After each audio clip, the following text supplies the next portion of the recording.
Evangelio según San Lucas, capítulo 4, verso 31, dice la palabra del Señor: descendió Jesús a Capernaum, ciudad de Galilea, y les enseñaba en los días de reposo. Y se admiraban de su doctrina, porque su palabra era con autoridad. Estaba en la sinagoga un hombre que tenía un espíritu de demonio inmundo, el cual exclamó a gran voz diciendo: déjanos, ¿qué tienes con nosotros, Jesús Nazareno? ¿Has venido para destruirnos? Yo te conozco quién eres, el Santo de Dios. Y Jesús le reprendió diciendo: cállate y sal de él. Entonces el demonio, derribándole en medio de ellos, salió de él y no le hizo daño alguno. Y estaban todos maravillados, hablaban unos a otros diciendo: ¿qué palabra es esta que con autoridad y poder manda a los espíritus inmundos y salen? Y su fama se difundía por todos los lugares de los contornos. Amén. Gloria a Dios. Pueden sentarse, hermanos. Aquí, hermanos, se habla de un servicio religioso en una sinagoga, en el cual pues Jesús se le había dado la palabra, hermanos, y estaba enseñando. Y cuando esto sucedía, dice ahí que se manifestó, hermanos, el demonio que tenía posesión en este hombre, y dice ahí que se abalanzó con violencia contra el Señor, gritando, dando gritos. Y el Señor Jesús dice ahí que le mandó que saliera de este hombre, el cual dice ahí que lo derribó y salió de él, pero sin hacerle ningún daño al hombre. Esto impactó a la gente, en el cual habían visto en él autoridad y poder. Amén.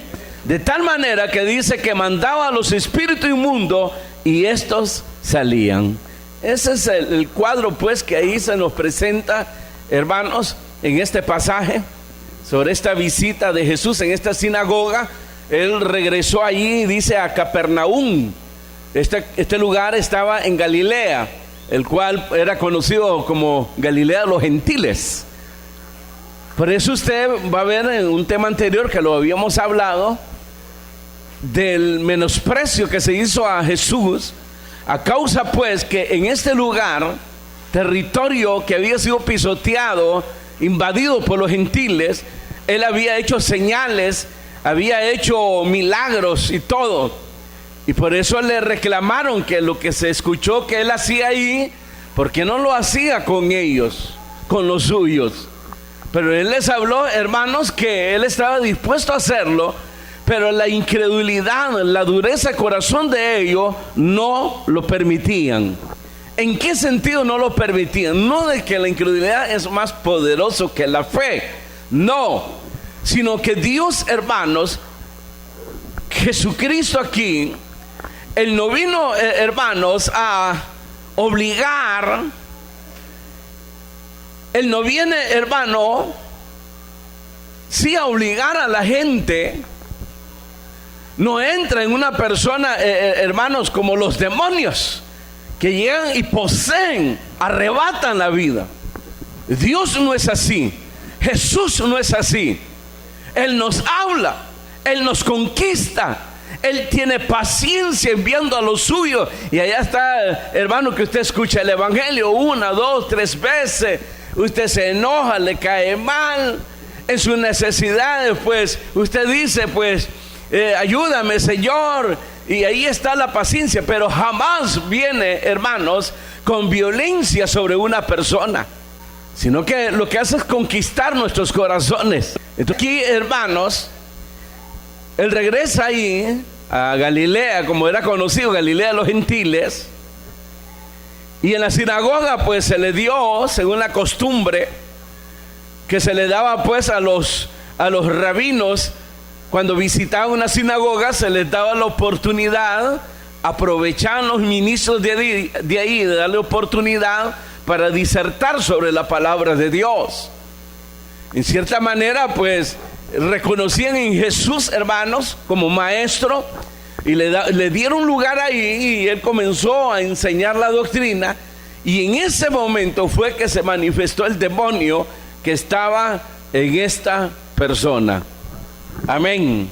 Entonces, hermano, lo que se nos enseña aquí, y que sería el tema, cómo sobrevivir y superar los temores. Cómo poder sobrevivir y superar los temores, hermanos, que muchas veces invaden nuestras mentes, nuestros corazones, y que muchas veces, hermanos, el adversario, el enemigo, quiere sembrar precisamente, hermano, y ha sembrado en muchos corazones. Usted sabe, hermano, cuando un corazón es intimidado, se desborona y es incapaz de poderse levantar, de poder luchar.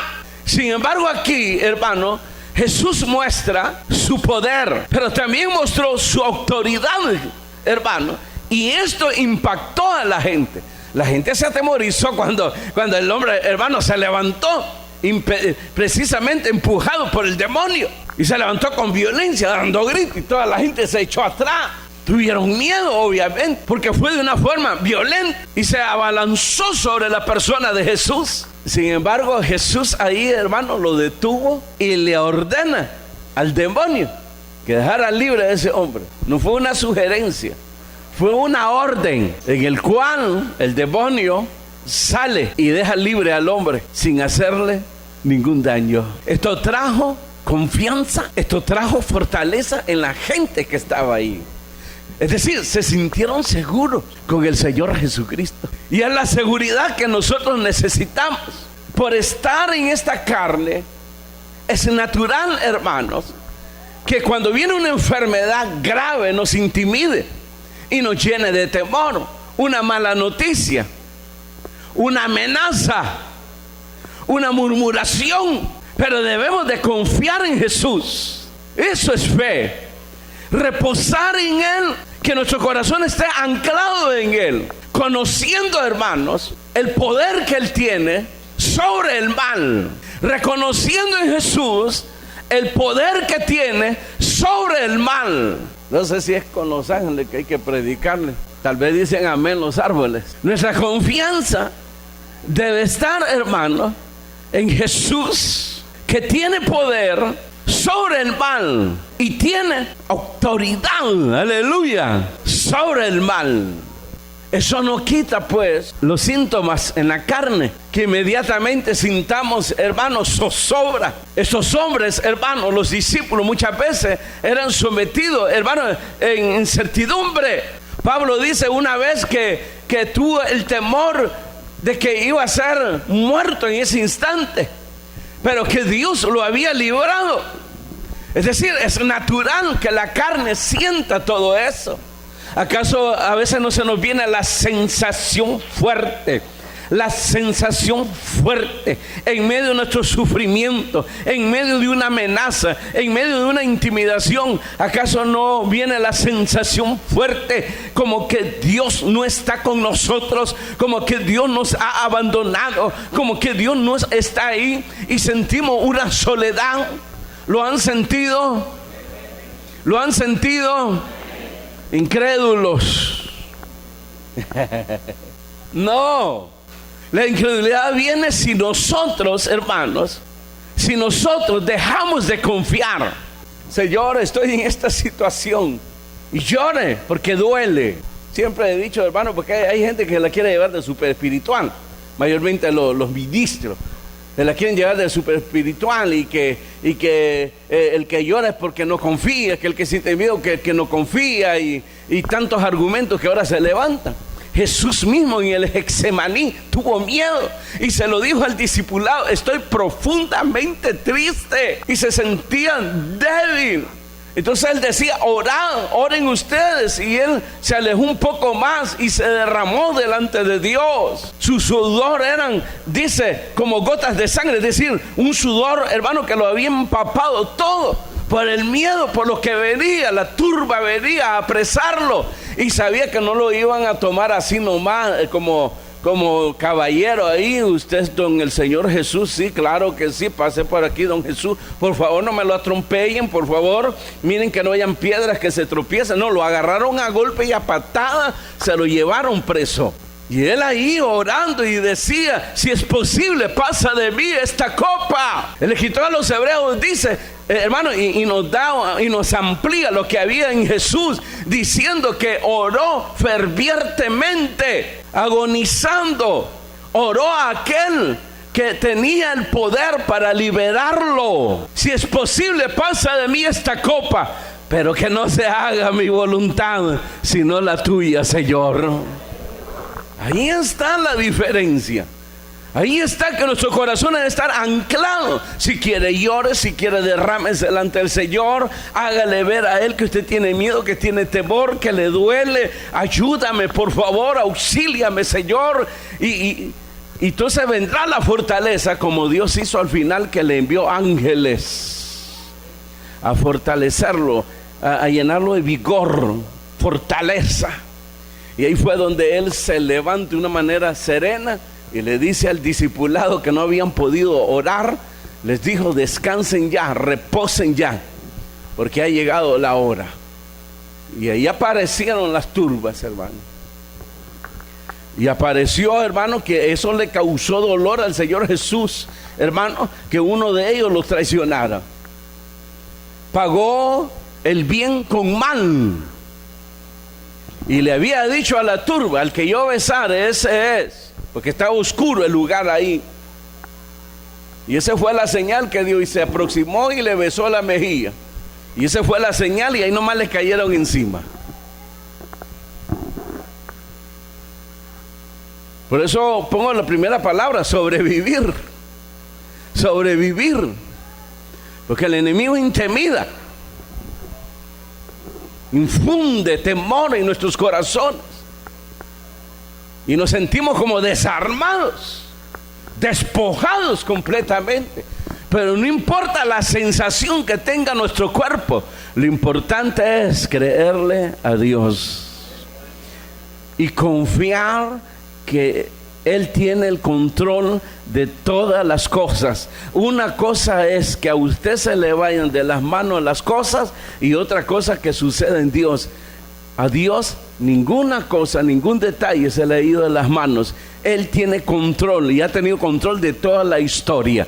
¿Cuántos hombres han querido detener su obra a través de los siglos? Se han levantado hombres poderosos, pero no han podido, porque se han equivocado. Se han olvidado que Él es Rey de reyes y Señor de señores, y que Él pone y quita reyes. Aún dice y añade diciendo que pone, dice, a gobernar al más bajo de los hombres. No hemos tenido evidencia nosotros de eso. Al más bajo de los hombres. ¿Quiere ser usted presidente? El requisito tiene que ser el más bajo de los hombres. Malo. Bueno, ahí están los nombres. Hitler. ¿Cuántos nombres hay, hermanos? Con evidencia que realmente se confirma la palabra de Dios. Por eso se le recomendó a uno que le servía de escriba a uno de los profetas, Jeremías. El Señor le dijo a Jeremías: dile a tu escriba que no ande con los grandes. Le tenía envidia a Dios al escriba porque andaba con los grandes. No, que no ande con los grandes porque se va a corromper. Porque Dios tiene control de todas las cosas. Tiene poder y autoridad, y nosotros debemos de confiar ahí, reposar en. Esto no le va a anular miedo, esto no le va a anular que usted llore, no. Como le digo, duele. Y si alguien dice que no y que tiene super fe, yo le invito a que pase aquí adelante, me pasan un martillo y le voy a pegar en el dedo gordo, ya sea del pie de la mano, y vamos a ver si no duele. Y así como duele ese golpe, duelen los golpes de la vida en el corazón. Claro que duele. Miren, hermanos, Jesús demostró ser lo que Él es. Nunca quiso demostrar más de lo que Él tal vez no podía hacer, aunque sabemos que Él lo era todo. Pero nunca hubo ese esfuerzo de querer apantallar, como muchos ahora que quieren hacer eso y se quieren ser como super fe. No hay super fe. Si vuestra fe vuestra fe, le dijo el Señor Jesucristo al discipulado, fuese del tamaño del grano de una mostaza, que es la semilla más pequeña de las hortalizas, diréis a este monte, arráncate y échate en el mar. ¿Se da cuenta de ese detalle? No habla de una super fe. Todos estos hombres lloraban. A Abraham se le llamó el padre de la fe, pero también lloró. Y miren los errores que cometía con sus hijos. Cuando la mujer le salió con la gran idea que después les acarrió dolor, mayormente a él. Dios les había prometido un hijo y todo lo que tenían que hacer era esperar, confiar. Su esposa era estéril y llegaron a la vejez. Entonces a la mujer se le ocurrió la gran idea de concebir ese hijo a través de una sierva. Usted ya conoce la historia. Y ahí nació, ¿quién? Ismael. Y vino a ser el primogénito, pero no del matrimonio, sino que era hijo de una esclava. Y después vino y concibió Sara. Dios le abrió la matriz y le cumplió la promesa de que iban a tener ese hijo. Y miren lo que pasó. Para evitar lo que no entienden por qué Dios ordenó la separación de ellos, para evitar lo que se dio al principio entre Caín y Abel, el derramamiento de sangre entre dos hermanos, tuvo que separarlos. Dice, hermanos, que la esclava, hermano, hostigaba a Sara, y el muchacho, como era mayor, comenzó a hostigar al menor, a Isaac. Es decir, que se venía formando una guerra que iba a terminar en derramamiento de sangre. Y vino Sara y le dijo a Abraham, echa fuera al esclavo y a su hijo. Y él se enojó y no le pareció, porque pensó que era cosa de celos de Sara. Y ahí vino la voz de Dios y le dice, en este caso sí, hacerle la vieja, le dice, hacerle caso, porque no son celos, sino que está sucediendo algo. Y antes que haya lo que hubo al principio, derramamiento de sangre, echa a la esclava con su hijo. Pero es mi hijo. Y el primogénito era el vigor del papá. Y tuvo que echarlo. Pero Dios le dio esa promesa, que no lo iba a desamparar. Porque Abraham lo amaba. Y suplicó por él, que era su hijo. Y Dios le escuchó. Haré de él también una nación. Pero la promesa mesiánica va a ser en Isaac, el que nació dentro del matrimonio. Es decir, siempre Dios tiene control, a pesar si son errores que cometemos o que los hombres, hermanos, se oponen y combaten contra Dios y luchan por querer. Para ellos Dios es una idea. Si fuera una idea, hace rato estuviera tal vez en el rincón de un museo. Pero Dios no es una idea, Dios es real. Y hace 2000 años su Hijo, el Señor Jesucristo, vino y confirmó la existencia veraz de su Padre, de Dios, que Él hizo los cielos y la tierra. Es el Todopoderoso, pero es un Dios de misericordia. Y la idea no es como se tiene, hermanos, de que quiere controlar a los hombres. Si quisiera, lo hiciera. Además es su creación, pero Él muestra su amor y nos trata como tal y nos respeta. Lamentablemente los hombres y las mujeres no respetan a Dios. Muchos cristianos no respetan a Dios, pero es un caballero. Jesús habló de ser gentil, es decir, de ser caballero, de respetar. Aún la Biblia nos pone el ejemplo del arcángel, ¿cómo se llamaba? Miguel, cuando luchó contra Satanás. Dice que no refirió palabras de maldición contra Satanás, sino que solamente le dijo, Jehová te reprenda. Puso ese ejemplo de tener, hermanos, respeto aún a las autoridades, indiferentemente, hermanos, si son buenos o son malos. Cada quien tiene su concepto. Sea para usted bueno el gobernante o malo el gobernante, hay que respetar. Y hay que respetar a los que están en eminencia, dice la Escritura. Eso es sano para el corazón. Eso es sano para la sociedad. Si nosotros enseñáramos eso a nuestros hijos, hermanos, las cosas fueran diferentes. Nuestros hijos no se perderían. Pero el problema de nosotros es que a veces ignoramos lo que le estamos sembrando y le sembramos violencia desde niños. Pero si les enseñáramos a respetar, las cosas serían diferentes. Aún la persona que trabaja en casa, en la cual su trabajo puede ser muy humilde, su trabajo, lavar, planchar, barrer, pero aún ahí a los hijos hay que enseñarles que tienen que respetar a esas personas. Su trabajo humilde no le hace diferente. Es una persona mayor, es una persona que merece respeto. Eso es sano, es una sociedad sana. ¿Están de acuerdo? Aunque no lo estén. Entremos a los detalles. Verso 31, descendió Jesús a Capernaum, ciudad de Galilea, y les enseñaba en los días de reposo. Y se admiraban de su doctrina, porque su palabra era con autoridad. Estaba en la sinagoga un hombre que tenía un espíritu de demonio inmundo, el cual exclamó a gran voz diciendo: déjanos, que tienes con nosotros, Jesús Nazareno. Has venido para destruirnos. Yo te conozco quién eres, el Santo de Dios.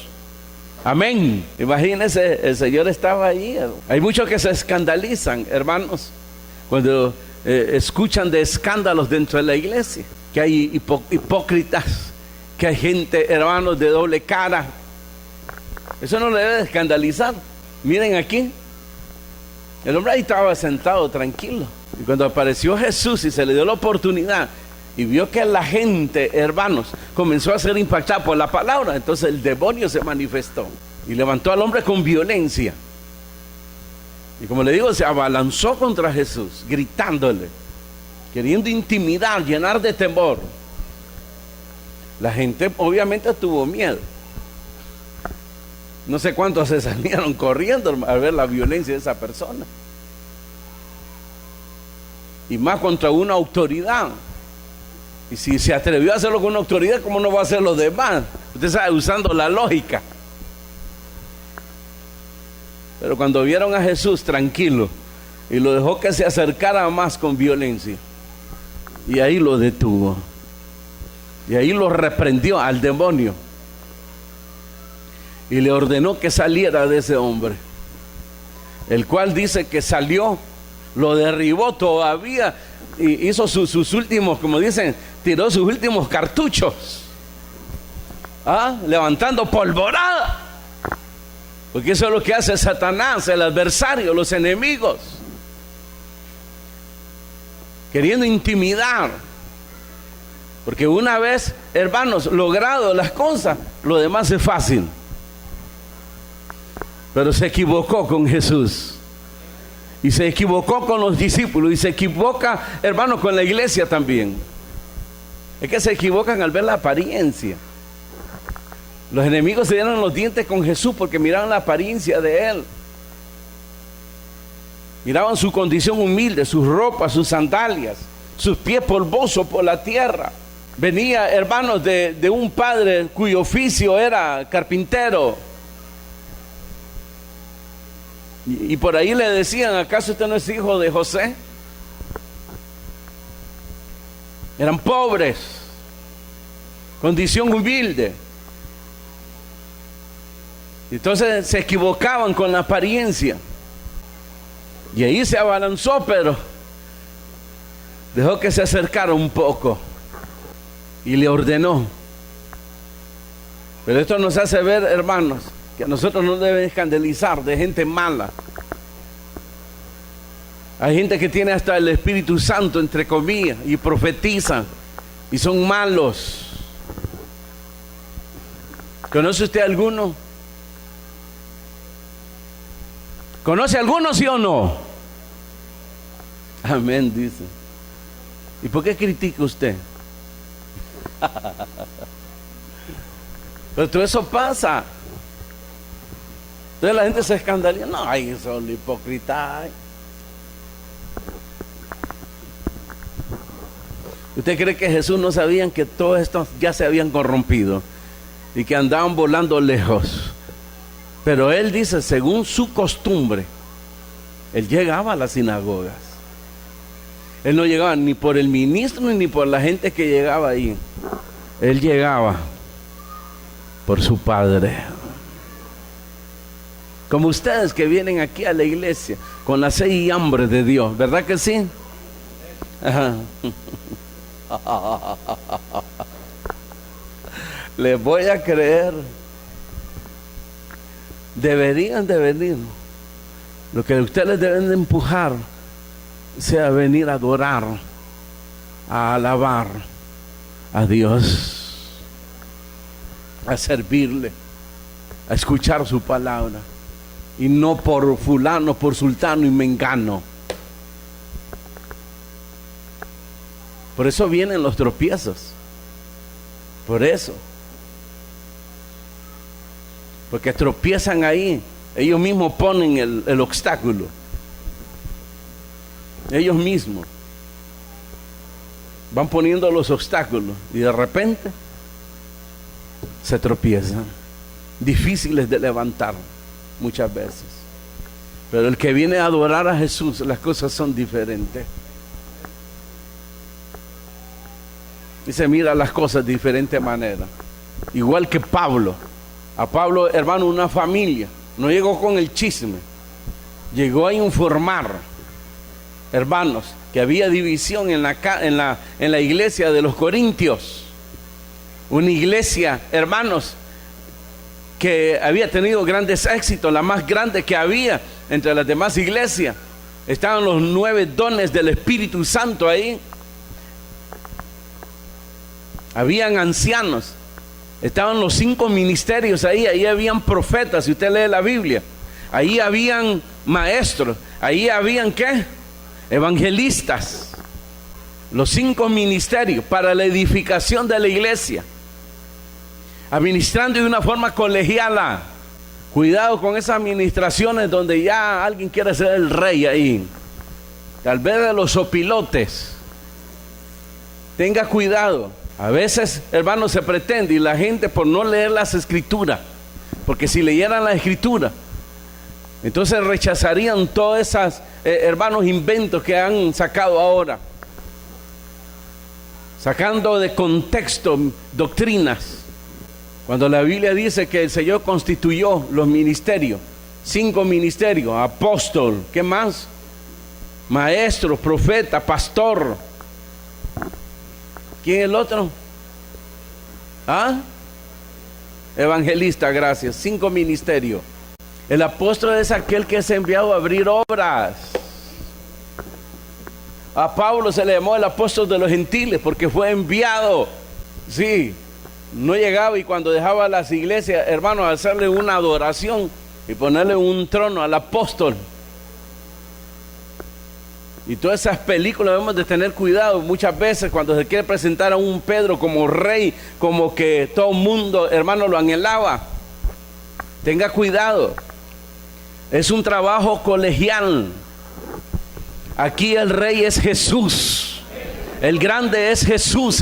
Se le dijo, hermano, y se puede ver en el último y el más grande de los profetas del Antiguo Testamento, cuando le llegaron a decir: el que tú presentaste ahora se está llevando toda la gente, está bautizando más gente que tú, la gente te admira a ti, y aquel se está llevando el mandado. Y dijo este profeta, el último y el más grande de los profetas del Antiguo Testamento: es necesario que él crezca y que yo mengüe. Para eso fui enviado. Y yo se los dije desde el principio: yo soy una voz que clama en el desierto. Pero aquí el admirado es Él, Jesús. Este es el Cordero de Dios que quita el pecado del mundo. Viene uno tras mí, más poderoso que yo. Estos hombres se cuidaban, hermano, de no caer en esa trampa, en la admiración que podía sentir la gente. Dice que la gente llegó a pensar que Juan el Bautista era el Mesías. Gracias a Dios que no están ninguno de esos, porque se llevan el mandado. Al ver las multitudes y que se admiraban de él, y se preguntaba, y él escuchaba la murmuración: ¿acaso no es este el Mesías? Entonces agarrarse él el mandado y decir: yo soy. Gracias a Dios, hermanos, que no se llevó el mandado de Juan el Bautista, porque tenía temor de Dios. Temor es respeto, y tenía un compromiso con Dios, y era fiel a Dios. Fiel es ser leal, y no se llevó el mandado como estos se llevan el mandado ahora. Pablo le escribió a los corintios, les dice: escucho que entre vosotros hay divisiones, uno diciendo que es de Apolo, el otro que es de Pedro, el otro que es a saber de quién, y otros que se la querían llevar de vivo decían de Jesús. Y él decía: ¿quién es Pablo? ¿Quién es Apolo? ¿Quién es Pedro? Decía. Hombres que son administradores de las cosas de Dios. Gracias a Dios ninguno de ustedes bauticé, dice Pablo. Nuestra mirada tiene que estar puesta siempre, nuestra mente y nuestros corazones puestos en el autor de la vida, en el autor de nuestra salvación, nuestro Señor Jesucristo. A Él sea la gloria y la honra para siempre. Amén. Así que no se escandalice por las cosas. Mejor ore.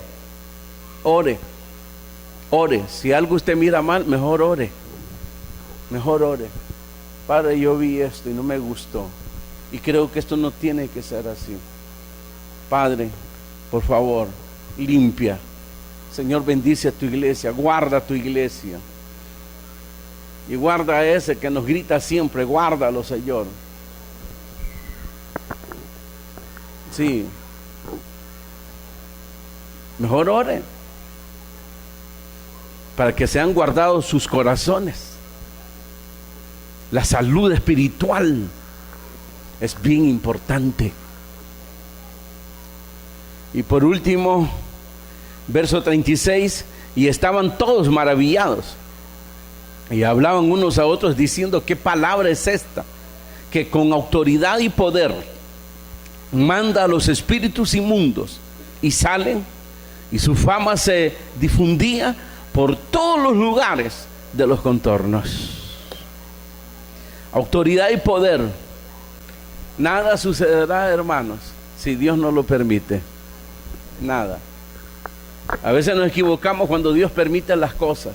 Cuando Él permite las cosas no es porque nos dejó de amar. Son lecciones que necesitamos. Muchas veces nosotros soltamos a nuestros hijos porque a veces, hermanos, no quieren entender y se vuelven rebeldes. Entonces nosotros lo soltamos. Y lo soltamos porque le amamos y que les dé una experiencia el mundo. Y estar preparados para recibirlos. Lo que pasó con el hijo pródigo, ahí tiene el ejemplo.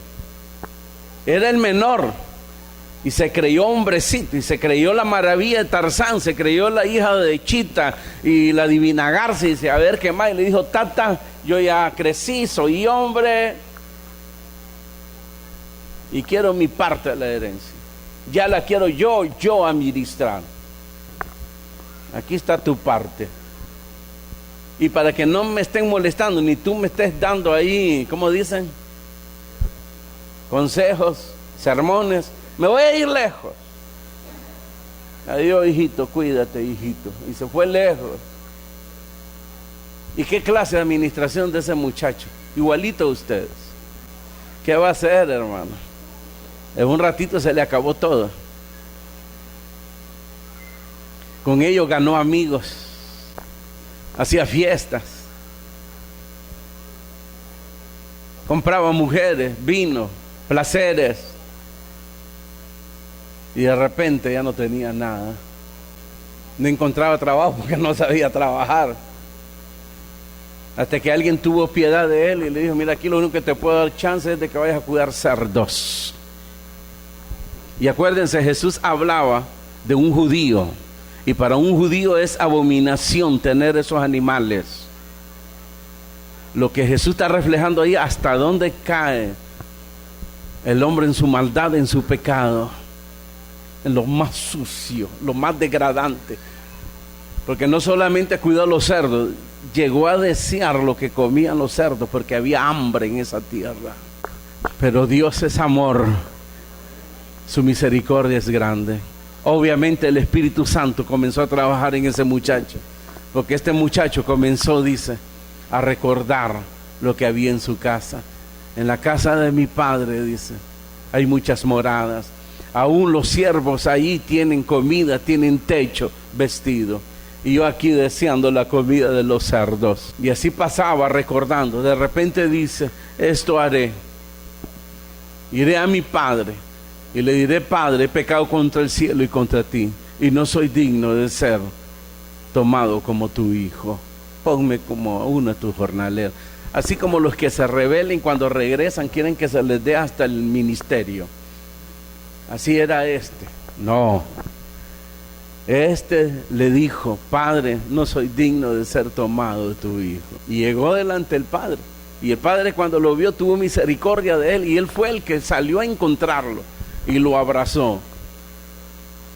Y ya el hijo le dijo: Padre, pequé contra el cielo, contra ti. Perdóname. Aún no soy digno de ser recibido como tu hijo. Ponme como uno jornalero. Lo que yo quiero es estar cerca de ti. Wow. Entonces el padre vio que este hombre estaba realmente arrepentido y se había convertido. Llegó no demandando derechos. Igualito ustedes, cuando lo corrieron en la casa y cuando regresó: aquí vengo. Y me tenés que recibir porque soy tu hijo, soy tu hija. Además, yo no te dije que me engendrara, ni te dije a ti, madre, que me pariera. ¿Para qué me pariste? Así que ahora aguantame. ¿Para qué me engendraste? ¿Te dije que me engendrara? Vos sos el que andabas ahí de promiscuo. Así hablan los hijos, hermanos. ¿Ah? Son rebeldes. Se van, les van mal y se regresan demandando. Este no. Este realmente, hermanos, estaba reconociendo que él había fallado como hijo. Y ahora que regresaba, lo único que quería era que el padre lo tuviera ahí cerca, no importa de jornalero. Pero él quería estar cerca. Pero el hijo, el padre, cuando lo vio arrepentido, entonces mandó a traer al anillo. Reivindicó su vida. Lo restituyó. El anillo era señal de autoridad. Él había recobrado su posición como hijo. Y dijo: mi hijo había muerto, mas ha resucitado. Y cuando llegó su hermano mayor, se disgustó contra el padre y se enojó. ¿Por qué hiciste eso? Cuando él le valió jocote tu sufrimiento. Porque el pobre padre, igual que ustedes las madres, cuando los hijos se van a vagar en la noche, están ustedes ahí esperando al hijo. A veces el esposo no comprende y dice: vieja, anda, acostate, si ese es vago, ¿para qué estás ahí desvelándote? Pero la mujer es más sensible, creo. Y ahí está la pobre vieja. Y el muchacho y la muchacha va llegando a las 2 de la mañana, 3 de la mañana. Y cuando entra, mira a la pobre señora ahí, afligida.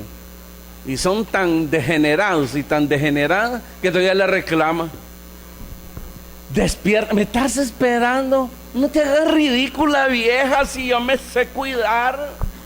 Groseros, irreverentes. El respeto es bien importante. Pero eso es lo que usted muchas veces siembra en ellos. Ese es el problema. Pero esto no es para que ustedes los jóvenes se agarren de ahí tampoco. Pero esa es la realidad. Dios es amor. Es misericordioso.